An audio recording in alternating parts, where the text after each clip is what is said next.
આશા worker બહેનોની વિવિધ માંગણીઓ અંગે સરકારને રજૂઆત। નમસ્કાર, આપ જોઈ રહ્યા છો સરદારનો અવાજ। ગુજરાત રાજ્યની આશા વર્કર બહેનોએ તેમના બાકી રહેલા ઇન્સેન્ટિવ, માસિક ભથ્થામાં વધારો અને વિવિધ આરોગ્ય યોજનાઓ હેઠળ મળવાપાત્ર ચૂકવણાઓ તાત્કાલિક ચૂકવવા સરકાર સમક્ષ માંગણી કરી છે અને નર્મદા જિલ્લા પંચાયત ખાતે આવેદનપત્ર પાઠવવામાં આવ્યું। સાંભળો આશા વર્કર બહેનો શું કહે છે। અમારો મેન મુદ્દો એ હતો કે અમે 2026 માર્ચથી આશા ઇન્સેન્ટિવ ચૂકવણું કરવામાં આવેલ નથી। આજે 4 મહિના જેવા થઈ ગયા, આ 5મો મહિનો બેસી ગયો છે। હજુ સુધી અમારા પગાર કે ઇન્સેન્ટિવ જે મળે છે એ આપવામાં આવેલ નથી। 50% 2500 વધારો તથા પગાર આપવામાં આવેલ નથી।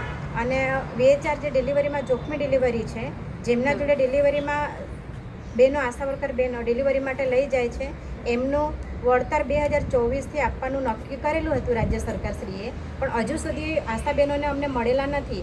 એમાં તબક્કાવાર ચૂકવણું કરવામાં આવશે એવું કીધું હતું। અમુક બહેનોના ખાતામાં જમા થયા છે, જ્યારે અમુક બહેનોના પૈસા મળ્યા નથી। તો એ પણ મુદ્દો હતો અમારો।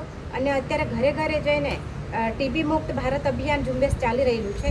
એની અંદર દરેક ઘરે જઈને વ્યક્તિની હાઇટ, વેટ, BMI કરવાનું છે ને બધાને એક્સરે માટે મોકલવાના છે।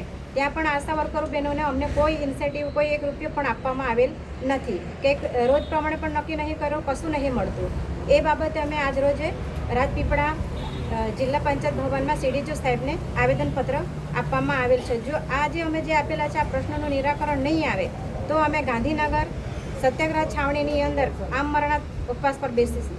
નથી થયું। 2 મહિના પહેલાં અહીંયા રજૂઆત કરવામાં આવી હતી, એનું નિરાકરણ હજુ કશું આવ્યું નથી। જ્યારે ત્યારે અમને એવું કહેવામાં આવે છે કે તમે સ્વૈચ્છિક કાર્યકર્તા છો, તમે સેવક છો, તમારે કરવું પડે। તો સર આમ જોવા જઈએ તો ધારાસભ્ય પણ સેવક છે, MLA MP પણ સેવક છે, આપણા વડાપ્રધાન પણ સેવક છે, રાષ્ટ્રપતિ પણ સેવક છે। તો એમને એ પ્રમાણે જો મોંઘવારી પ્રમાણે, ભથ્થા પ્રમાણે ઇન્સેન્ટિવ કે પગાર કે જે કાંઈ મળતું હોય તો અમે આશા બહેનોને પણ મળવું જોઈએ સર, એ અમારી માંગ છે।